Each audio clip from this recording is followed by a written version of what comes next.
Now, the thought of Coe's release has sparked fear and anger from many within the Spokane community. Alexandra Coe spoke with some of the victims who have talked openly about the case in the past, and she joins us in studio now with how they're feeling tonight. Kirsten, while this is news for us, it is not new for many of the victims that I spoke with today. They tell me they have known about the possible release of Kevin Coe for months. Many in our community are frustrated and angry by the idea of this man walking freely, but the victims I spoke with tell me they are okay with his release, due in part to where he is going and the condition he is in. This is a face many in the Spokane community could not even forget if they wanted to.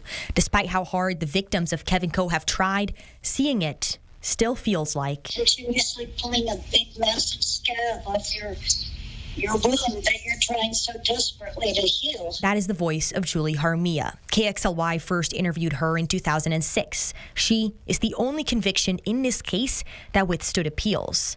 The idea of him being free brings mixed emotions. I'm trying to change my mindset. I'm trying to justify it with the fact that he's old and he won't be doing anything. The last time Coe's release was considered, things were different. He was in good condition. For Shelly Monahan, another Coe victim, says his condition now brings her a sense of peace. He's basically transferring from one bed at McNeil Island to another bed, at an assisted living. Monahan is a prominent figure in our Spokane community and has been outspoken about this case. She was allegedly violently raped by Coe, stalked, and even endured death threats. I didn't want to die, and I promised him that I would turn it into a positive, and that's why I've done, so much public speaking across the country. Monahan acknowledges the anger Coe's release could generate, but says time has helped heal her wounds. I would just ask the community to stay close to their faith and know that we have a lot of support.